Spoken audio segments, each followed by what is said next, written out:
Vietnam'ın kuzeybatısından herkese selamlar, sevgiler arkadaşlar. Nasılsınız? Umarım herkes iyidir, keyfi ve sağlığı yerindedir. Gördüğünüz üzere benim keyfim yerinde. Çünkü doğanın içerisine geldim, dağların arasındayım. Vietnam'ın kuzeybatısındayım. Ülkeden artık ayrılmama çok az kaldı. Vietnam seyahatini yakın bir zamanda sonlandıracağım. İstedim ki ayrılmadan önce kuzeydeki böyle doğal güzellikleri, yerel yaşamı, köyleri görelim, dağları görelim. O yüzden meşhur bir lokasyon olan Sapa'ya geldim. Bu videoda belki Sapa'yı gezeriz ya da bir sonraki videoda gezeriz ama Sapa'yı sizlere göstermeden, tanıtmadan önce Kat Kat isminde bir köy var arkadaşlar. Çok ilginç bir halk yaşıyor. Hmong halkı yaşıyor. Umarım doğru telaffuz ediyorumdur. Çok ilginç bir kültürü var. Hala sürdürüyorlar mı bu kültürleri, sürdürmüyorlar mı çok emin değilim. Öğrenmeye çalışacağım. Çok eşlilik, kız kaçırma, bu tarz böyle farklı kültüre sahip bir halk. Hmong halkı. Onları tanımaya, onların yaşadığı köyü ziyaret etmeye geldim. Bu videoda hep birlikte Kat Kat köyünü ziyaret edeceğiz. Hemen ayaklarımızın altında arkadaşlar Kat Kat köyü. Şöyle göstereyim sizlere. Çin sınırına oldukça yakın bir yerdeyiz. Yani şöyle etrafımıza baktığımız zaman bir sürü dağ görüyoruz değil mi? Bu dağların arkası Çin. Yani arkası demeyeyim de belli bir istikamette yol aldığınız zaman, belli bir mesafe kat ettiğiniz zaman Çin topraklarına ulaşıyorsunuz. Yani aslında Çin istikametine doğru bakıyoruz. Gördüğünüz üzere sisli puslu, dumanlı dağlar, yemyeşil, pirinç tarlaları ayaklarımızın altında. Farklı tarlalar da var, farklı şeyler de yetiştiriyorlar. Hepsinden bahsedeceğim. Bu güzel manzarada videoya başlamak istedim arkadaşlar. Umarım dediğim gibi herkes çok iyidir, keyfi yerindedir, sağlığı yerindedir. Ben mutluyum. Doğanın içerisindeyim. Aradığım, beklediğim şey buydu ve Vietnam'ın kuzeyinde bunu görmek istedim. O yüzden atladım. Hanoi'den buraya geldim arkadaşlar. Umarım ilginç bir video olur sizler için de. Keyifli bir video olur. Şimdi bir kafeye geldim. Böyle manzaraya bakan bir kafe buldum kendime. Burada birçok böyle kafe, restoran bulabilirsiniz. Şöyle etrafı da göstereyim. Sapa da hemen yukarıda kaldı. Sapa'nın merkezinden Kat Kat köyüne yaklaşık 3 kilometre, yarım saatte yürüyorsunuz. Burada bir kahvaltı yapacağım manzaraya karşı, biraz şu manzaranın tadını çıkarmak istiyorum. Sonrasında köye ineceğiz. Hazır videonun başındayken de beğenirseniz, yorum atarsanız ve kanalıma abone olursanız çok sevinirim. Sizlerin desteği sayesinde bu seneki hedefim olan 300.000 aboneyi geçmek istiyorum. Ve tabii sizlerin destekleri sayesinde yeni ülkeler görüp, yeni kültürler görüp bunları sizlerle paylaşmak istiyorum. Desteklerinizi bekliyorum arkadaşlar. Kahvem de geldi. Genç arkadaşımız kahvemi getirdi. Şöyle göstereyim. Thank you. Come on. Robusto kahve. Altında şöyle mum yakmışlar. Sıcak tutuyor. Yanına birazcık şeker istedim. Çünkü Robusto birazcık sert oluyor. Kafeini daha fazla Arabica kahveye göre. Aroması biraz daha az. Ayıltıyor insanı. Yumurtalı ban mı söyledim? 2 tane mi yumurta kırmış? 3 tane mi yumurta kırmış? Bilmiyorum ama bayağı bol yumurta var içerisinde. Kahveyle birlikte hepsi $4.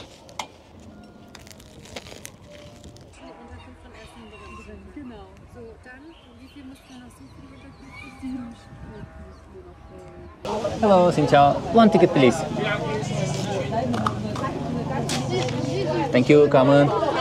Arkadaşlar buradan biletimizi aldık. 150.000 dong. Yani para üstünü almadım. Thank you, come on.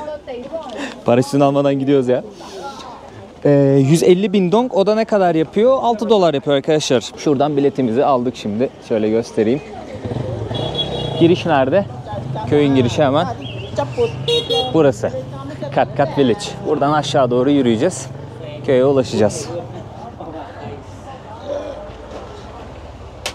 Thank you. Hadi bakalım, hayırlı olsun. İnternette nüfusuna baktım. 300 ila 800 kişi arasında insan yaşıyormuş, öyle yazıyor ama net bir bilgi yok. Hemen girişte böyle geleneksel kıyafetlerin olduğu, örtülerin olduğu, hello, xin chào, hediyelik eşya dükkanları var. Şöyle göstereyim. Geleneksel kıyafetleri giyip fotoğrafta çekilebiliyorsunuz. Baksanıza, rengarenk ve oldukça desenli. Şöyle göstereyim. Kalın kumaş. Etek biraz daha ince.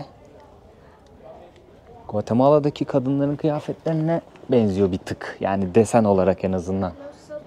Şansımıza bugün hava şahane. Dün dondum resmen yani buraya geldiğimde. Var ya 4 kat vardı üzerimde. Ağzımdan duman çıkıyordu. Yani kulaklarım böyle buz kesmişti. Çok fena bir hava vardı ama bugün biraz daha güneşi görebiliyoruz.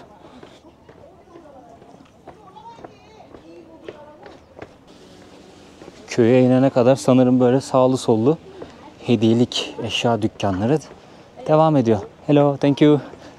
Ablalarımız ekmeğinde. Bol kazanç dileyelim kendilerine. Sapa 1500 rakımda kalıyor. Kat köyü 1200 rakımda. Biraz daha böyle aşağı iniyoruz. Çok fazla Çinli turist var. Dediğim gibi Çin sınırı yakın. O yüzden buralara gezmeye geliyorlar. Bu arada Hmong halkının kökleri de Çin'in güneyine dayanıyor. Zamanında bu insanlar Çin'in güneyinde göçebe bir şekilde yaşıyorlarmış. Büyük ihtimalle hala göçebe şekilde yaşayan Hmong halkı vardır. Detaylı bir şekilde araştırmak lazım. Daha sonrasında farklı sebeplerden kaynaklı olarak işte Myanmar'a, Vietnam'a, Tayland'a, Laos'a bu insanlar göçmüşler. Tabii Çin'de kalanlar da olmuş. Şu an geldiğimiz bu köy her ne kadar az bir nüfusa sahip olsa da Vietnam'da 1 milyon civarı Hmong halkı yaşıyor arkadaşlar. Çeşitli bölgelerine, özellikle dağlık bölgelerine dağılmış durumdalar. Çünkü bu insanlar dağlık bölgelerde yaşıyormuş. Tarım yapıyorlar, hayvancılıkla uğraşıyorlar. Şu an bu köy birazcık turistik olduğu için insanlar böyle turistlerden de para kazanıyorlar. Ama turistik olmayan Hmong halkının yaşadığı köyler de var. Vietnam'da bir azınlık etnik köken olarak yaşıyor Hmonglar. Dediğim gibi genellikle böyle köylerde, dağlık alanlarda ve ülkenin kuzeyinde yaşamlarını sürdürmeye çalışıyorlar. Kendilerine ait dilleri var. Şamanik bir halk, kendi atalarına dua ediyorlar. Her köyün bir şamanı oluyor, bir lideri oluyor. İşte şifacısı da şamanlar oluyor. Bazı ritüeller yaparak şifa dağıtmaya çalışıyormuş. Tarımla uğraşıyorlar, pirinç yetiştiriyorlar. Thank you so much. İşte belki kahve ekiyorlardır.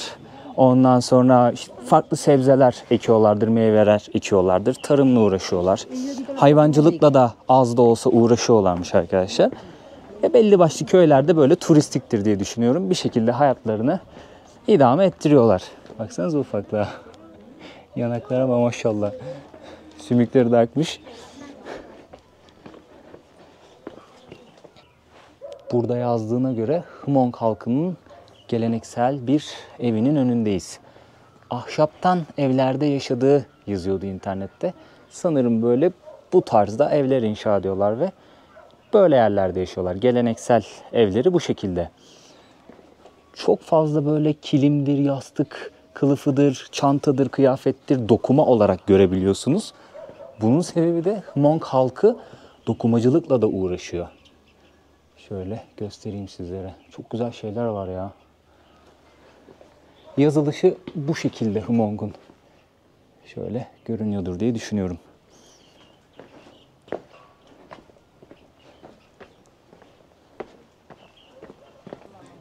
Görevimiz tehlike çekiyorlar. Baksana hareketlere. Tom Cruise musunuz kardeşim siz? Ha? Senin kanatların yok mu? Ne işin var orada ya? Bak hareketlere bak bak. Dın dın dın dın. Tamam lan korkmayın. Bir şey yapmadık.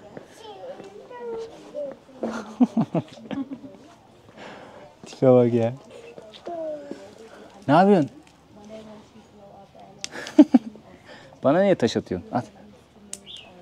At. Ah. Oyun istiyormuş, ondan atmış taşı. Onu değil, onu atacaksın. Bunu mu? Ah.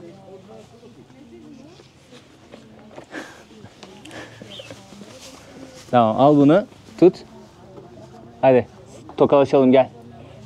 Memnun oldum. Reis. Kendine çok iyi bak. Cici bak kendine.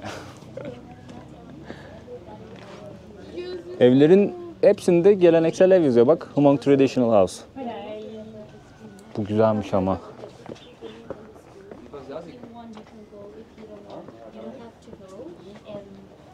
Bakın dokumaları.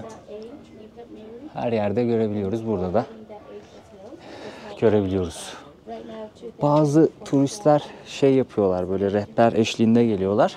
Rehber benim size anlatacaklarım, en azından bir kısmını anlatacağım ben. Onlara bilgiler aktarıyor. Ben araştırmayı seviyorum, okumayı seviyorum ya. Hani sadece size anlatacağım diye okumuyorum. Ben kendim de zaten merak ettiğim için araştırıyorum. Aklımda kalanları sizlerle paylaşıyorum. İlla ki eksikler vardır. Belki hata da olabilir yani, çünkü internette her yazılan doğru olmuyor. Eksik oluyor, yanlış oluyor, değişmiş oluyor belki bilgi, kültür işte kaybolmuş oluyor, devam etmiyor vesaire. Birazdan anlatacağım. Çok ilginç kültürler var burada. Ben okuyunca birazcık böyle şaşırdım. Siz de şaşıracaksınız diye umuyorum. Naçizane paylaşıyorum yani. Bakın mesela şu çantalar 1 dolar. Bu makine işi olabilir ama ya. Bu makine işi olabilir. Bunlar mesela yarım dolar civarı. Orada 2 dolara biraz daha büyük çantalar var. Hello, xin chào. You're Hmong, right? Hmong. Hmong language is different. No Vietnamese. Sorry, English. No English. Okay, okay. Abi şey sordum da Hmong dili Vietnamcadan farklı deme dedim. Birkaç kelime söylemesini rica edecektim. Güler yüzlüler ama insanlar. 2 tane Koreli ile tanıştım. Geleneksel kıyafetleri giymişlerdi. Fotoğraflarını çektim. Dedim fotoğrafınızı çekebilir miyim? Instagram'da paylaşmak için. Instagram'dan da takip edebilirsiniz beni arkadaşlar bu arada. Burak Durgun yazarsanız sayfama ulaşacaksınızdır. Hatta kanalımı da söyledim mi bilmiyorum ya, olsun söylemiş olayım tekrardan. Abone olursanız, videoları beğenirseniz, yorum atarsanız çok sevinirim. Onların fotoğrafını çektim. Birazcık böyle konuştuk. Türkiye'den geldim dedim. Kardeş ülke yaptı, hemen tokalaştılar bende. Giymişler. Belli ya sevgili ya karı koca. Güzeldi yani o kıyafetler. Burada homestay'ler var. Yani insanların evine konuk oluyorsunuz. Belli bir odayı ya da odaları turistler için ayırıyorlar. Ya böyle hostel mantığı, birkaç kişiyle beraber kalıyorsunuz ya da tek başınıza kalıyorsunuz. Artık o anlaştığınız yere göre değişiyor. Homestay'lerde kalabilirsiniz. Yani Sapa'da 3-4 dolar arası konaklama paylaşımlı odalarda. Burada da öyleydi yani 4-5 dolar civarı bir şeydi. Tekrardan bir bakmak lazım. Booking'den bakabilirsiniz arkadaşlar ya da diğer konaklama seçeneği sunan uygulamalardan, sitelerden bakabilirsiniz.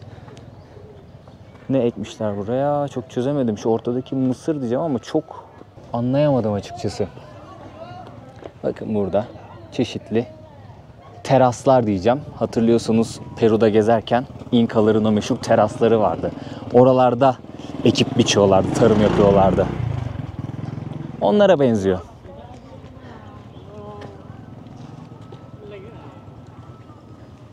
Büyük ihtimalle bunlar turistler için hazırlanmış konaklama seçenekleridir.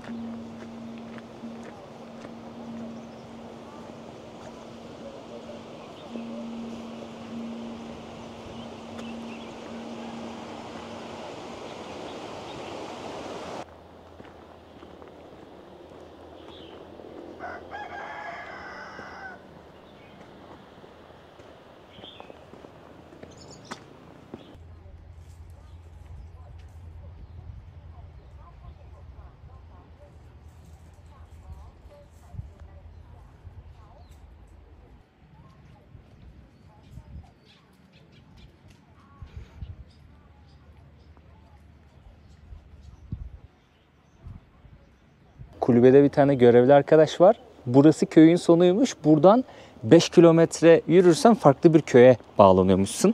Ondan rica ettim, ya dedim bir iki kelime Hmong dilinde bir şey konuşur musun dedim. Kameraya karşı biraz utangaç olurum, konuşmayayım dedi. Ben de zorlamadım kendisini. Şu an pirinç yetişmiyormuş arkadaşlar. Daha 1 ay falan daha var dedi pirinç yetiştirmemize. Ama bu çevrede gördüğün işte yerlerde yetiştiriyoruz dedi. Yani yukarıdan baktığımızda dedim ya pirinç tarlaları gözüküyor diye. Buralarda yetiştiriyorlar.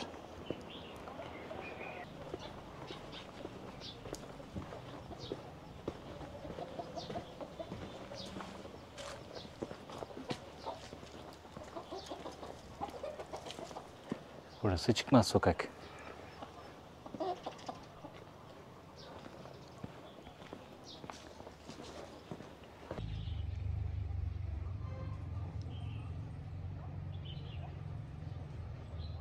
Kıyafetlerden ve dokumacılıktan bahsederken bir bilgiyi atlamışım, şimdi notlarımı kontrol edince hatırladım.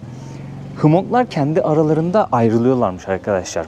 Bu da aslında kıyafetler sayesinde anlaşılıyormuş. Nasıl?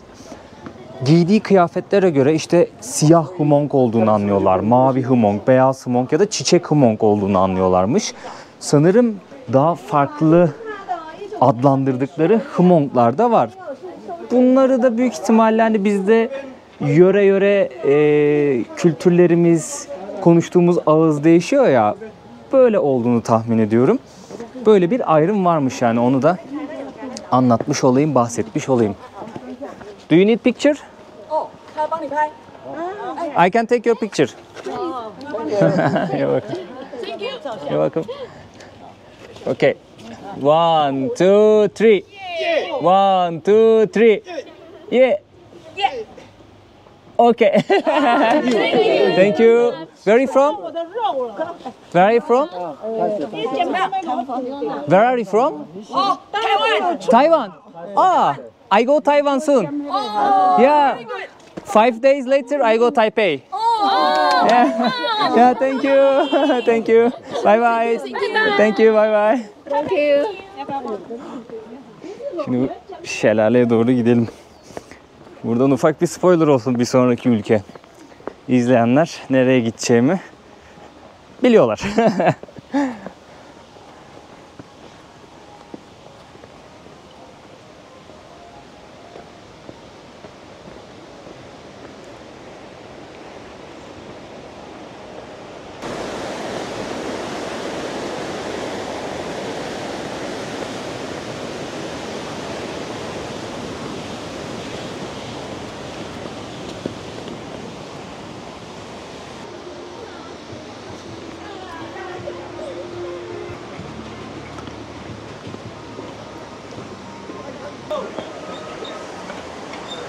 Baksanıza nasıl çeviriyorlar. Simsiyah olmuş soldaki, ya da yok pardon. Onun türü öyle. Pardon. Hatırladım şimdi. Onun türü öyle siyah.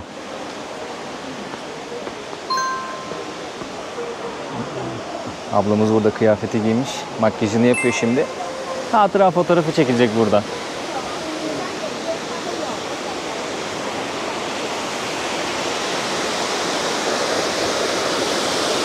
Şelale de burasıymış.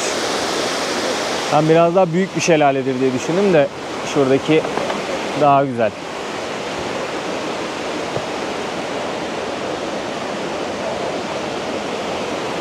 Şu tarz havuzlar oluşuyor ya şelalelerde. Yüzmesi bayağı keyifli oluyor ya. Burada da kesinlikle soğuk bir su vardır eminim. Ama çok keyiflidir yüzmesi.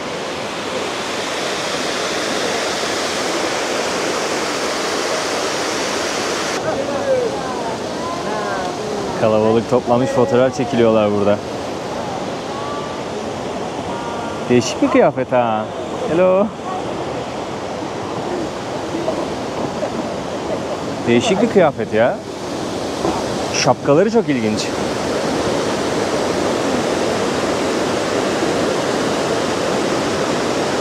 Beğendiniz mi köyü şimdiye kadar? Bence tatlı bir yer. Manzarası gayet güzel. Ama birazcık turistik buldum ben açıkçası. Yani yerel halkla iletişime geçmeyi beklemiştim. Her gittiğim yerde bekliyorum ama konuşmaya çalıştım böyle kamerayı bilerek cebimde tutarak. Hani bakalım iletişim kuracaklar mı, ben de ona göre video önünde de konuşmayı teklif edecektim ama çok İngilizce bilmiyorlar ve kamerayı görünce şey yapıyorlar, utanıyorlar yani maalesef. Konuşamadım sizlerin önünde, birkaç kişiyle konuşmak istiyordum aslında. Onlara bir şeyler sormak istiyordum. Köy böyle. Bazı ara sokaklar var. İnsanların konakladığı, turistlerin konakladığı, restoran ve kafelerin olduğu. Mesela burada fiyatlara bakalım. Yani 10 dolar civarına, 8-10 dolar civarına karnınızı doyurabilirsiniz. Bir şey içmek isterseniz 2-3 dolar arası, 1 dolara da içecek var. Ama 2-3 dolar diyeyim. Karnınızı doyuracaksanız 8-10 dolar, bir şey içecekseniz 2-3 dolar. Sapa da birazcık pahalıydı Vietnam'ın diğer yerlerine göre. Bilindik yerler olması sebebiyle birazcık da bir fiyatlar yüksek. Ama konaklama o kadar değil ya. Ben mesela 3 dolara konaklıyorum. Sapa'da 3-4 dolara konaklayacak paylaşımlı oda bulabiliyorsunuz. Ya da işte burada homestay'ler 4-5 dolara homestay bulabiliyorsunuz. Yine paylaşımlı olmak kaydıyla. Benim kaldığım yerde Lustig Hostel. Yani rahat, güzel. İnsanlar yani bir aile işletiyor, sıcakkanlı. Restoranı var işte 2 dolara, 3 dolara bir şey yiyebiliyorsun. 1-2 dolara bir şey içebiliyorsun. 1 kilometre uzakta şehrin, Sapa'nın merkezinden. Güzel ama tavsiye ederim orayı yani. Bir bakın, buraya geleceksiniz. Fikir olsun en azından. Abi ne yapıyor? Bıçak biliyor. He. Maçete. Abi bıçak biliyor. Taşa sürte sürte bıçağı biliyor. Üzerindeki gömlek güzel ama ya. Sevdim gömleğini.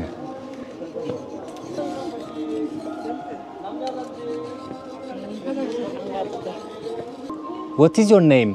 Huh? Your name? My name is Burak. No English? Okay, nice to meet you. Ablalarımız çiçek de almış sırtına. Sorry. No problem, no. Can I show? Can I show you? Ablalarımız çiçek de almış sırtına. Baksanıza şöyle. Bir kova çiçek var. Poz veriyor ablamız. Where are you from? Thank you. Where are you from? Where are you from? Taiwan. Taiwan. Ah, Yeah, nice to Taiwan. meet you. Nice to meet you. Thank you.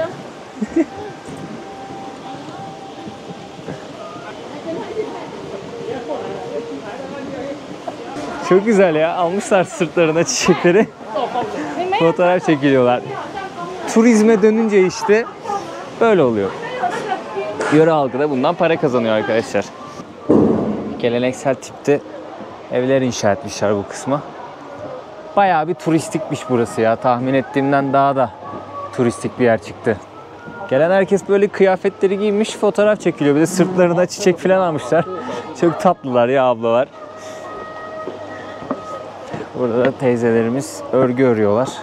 Satmaya çalışıyorlar, para kazanmaya çalışıyorlar. Genci, yaşlısı herkes fotoğraf derdinde. Su seviyesi şu an alçak ama yağışlı sezonda eminim burası bayağı gür akan bir nehirdir. Şelale karşıda da var. İrili ufaklı şelaleler var. Gördüğünüz üzere burada değirmenler var. O çarklar da daha böyle dinamik dönüyorlardır. Hamak kurmuşlar oraya. Bir de ateş yakmışlar. Ortam bu şekilde ya. Kafeler, restoranlar, bir yanda fotoğraf çekilenler. Değişik bir yermiş.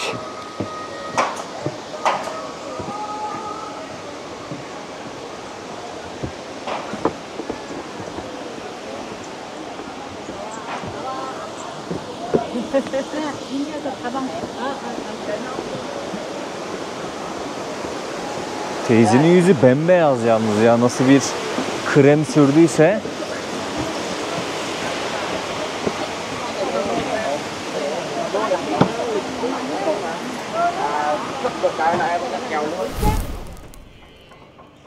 Puslu hava etkisini gitgide arttırıyor, baksanıza. Karşıdaki tepeleri görebiliyorduk geldiğimizde ama şu an o kadar net gözükmüyor. Hmong halkının geleneklerini ve aile yapısını incelediğimde ataerkil bir aile yapısına sahip olduğunu gördüm. Erkek evin reisi, son söz ona ait, ailesini geçindirme yükümlülüğü ona ait, işte tarlada çalışıyor vesaire, ailesine bakıyor. Kadın da ev işleriyle ilgileniyor, çocuklarla ilgileniyor, dokumacılık yapıyor. Yeri geldiğinde eşine de tarlada yardım ediyormuş arkadaşlar. Hmongların bir efsanesi var. Eskiden rüzgardan pirinç yetiştirebiliyorlarmış. Daha sonrasında efsaneye göre Tanrı bu yeteneği onlardan almış. Onlar da topraktan elleriyle yetiştirmeye başlamışlar. O yüzden tarımı çok kıymetli buluyorlar. Çok değerli buluyorlar. Hayatlarını o şekilde geçindiriyorlar ve ana gelir kaynakları o. Beni şaşırtan 2 tane gelenekleri oldu. Birincisi erkeklerin çok eşli olabilmesi. Tabii bu eskilerde kalmış. Şu an günümüzde bunu devam ettirmiyorlarmış diye okudum. Ama önceden Hmong erkekleri isterlerse birden fazla kadınla evlenebiliyorlarmış. Ama ve lakin eşlerine gerekli konforu ve yaşamı sağlayabileceklerse, yani maddi durumu iyiyse. Bir diğer gelenekse asıl beni şaşırtan o oldu. Günümüzde hala bazı yerlerde devam ettiği de söyleniyor. Erkekler sevdikleri kadını kaçırıyorlarmış evlenmek için. Bir erkek, yaşı fark etmiyor, bir kadından hoşlandı, bir kızdan hoşlandı diyelim. Onunla evlenmek istiyor, kaçırıyormuş arkadaşlar. Bunun 2 türlüsünü okudum. Birincisi şöyle, aslında kızın da rızası oluyormuş. Daha önceden birbirlerini tanıyorlarmış bu çiftimiz. Erkek bir gün kızı kaçırıyormuş, kendi aile evine getiriyormuş, birkaç gün misafir ediyorlarmış. Daha sonrasında kızın ailesine haber veriyorlarmış ve ailelerin rızasıyla evleniyorlarmış. Bu birincisi. İkincisi de atıyorum birini beğendi, onunla evlenmek istiyor. Tak diye kaçırıyormuş. Karşı tarafın rızası olsun ya da olmasın. Eğer alıp eve götürebiliyorsa, kaçırabiliyorsa evleniyorlarmış. Hello. Baksana kucağına almış horozu. Hello. Böyle bir gelenek okudum. Yani ikisi de ilginç. Vietnam'a ilk geldiğimde bundan bahsetmişlerdi. Daha sonrasında araştırdım, biraz okuma yaptım. Gerçekten çok şaşırdım yani. Ama bizim ülkemizde de kız kaçırarak evlenme olayı bazı yörelerde eskiden varmış sanırım. Ya onu çok hatırlamıyorum da öyle büyüklerimiz anlatırdı. Varsa bilenler, hala yoktur diye düşünüyorum da öyle bir olay. Öncelerden böyle bir şeye tanık olan varsa yorumlarda yazarsa çok sevinirim. Yani 2 şekilde okudum ben bu mevzuyu Vietnam için, Hmong halkı için. Ama Kuzey Vietnam'da tabii farklı etnik kökenden insanlar da, gruplar da yaşıyor burada. Onlarda da var mı yok mu bilmiyorum. Tuhaf geldi bana ama günümüzde de belirli yerlerde hala böyle yasal olmasa da devam ediyormuş bu kültür. Ama genel olarak baktığımızda ataerkil bir yapısı var Hmongların. Büyüye saygı, aileye saygı, böyle aslında çok daha yabancı olmadığımız gelenekler. Another village? No. No? I think going out. This is going out. Can I see and come back? Yes. Okay. Okay. Thank you. Böyle bir halkı sizlere tanıtmak istedim arkadaşlar. Yani ilginç buldum. Merak ettim, o yüzden geldim buraya ama çok turistikti ya. Yani zamanım kısıtlı. O yüzden ulaşabileceğim böyle en kolay yerlere maalesef gitme durumundayım. Son zamanlarda öyle oldu. O yüzden buraya geldim, yoksa biraz daha detaylı araştırmayla daha geniş bir zamanda çok daha lokal yerler bulup gidebilirsiniz. Şöyle bir sorun olacak. İletişim problemi. Yani Vietnamca konuşmanız gerekiyor. İngilizce konuşacak birini bulmanız gerekiyor. Buraların da problemi o açıkçası.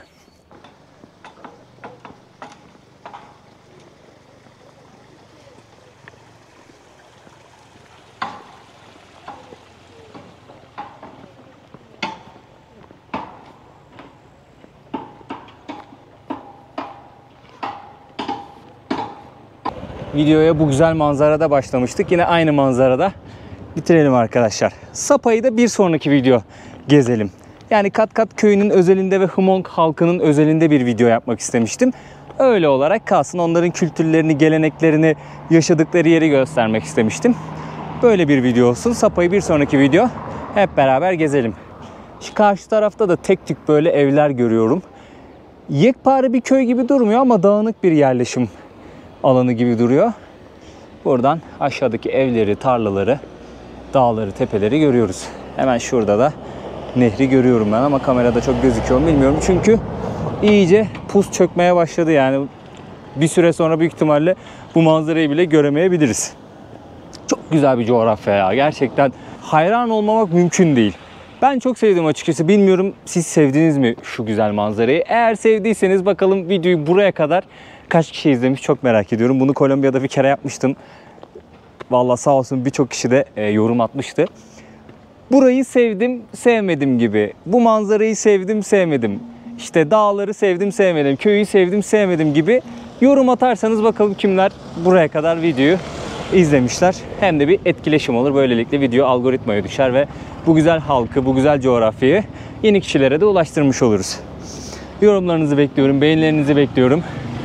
Abone olun lütfen. Bildirimleri açarsanız çok sevinirim. Ben video paylaştıkça sizlerin de haberi olacaktır. Geç abi geç. Geç. Burası çok kör nokta. Şey de yok yani, şu var da çok gözüküyor mu gözükmüyor mu emin değilim. Mutlaka gözüküyordur da. Bakmıyor da olabilirler. Bilmiyorum. Bu videoluk bu kadar olsun. Bir sonraki videoda görüşmek üzere diyeyim. O zamana kadar kendinize çok iyi bakın. Adios amigos diyorum.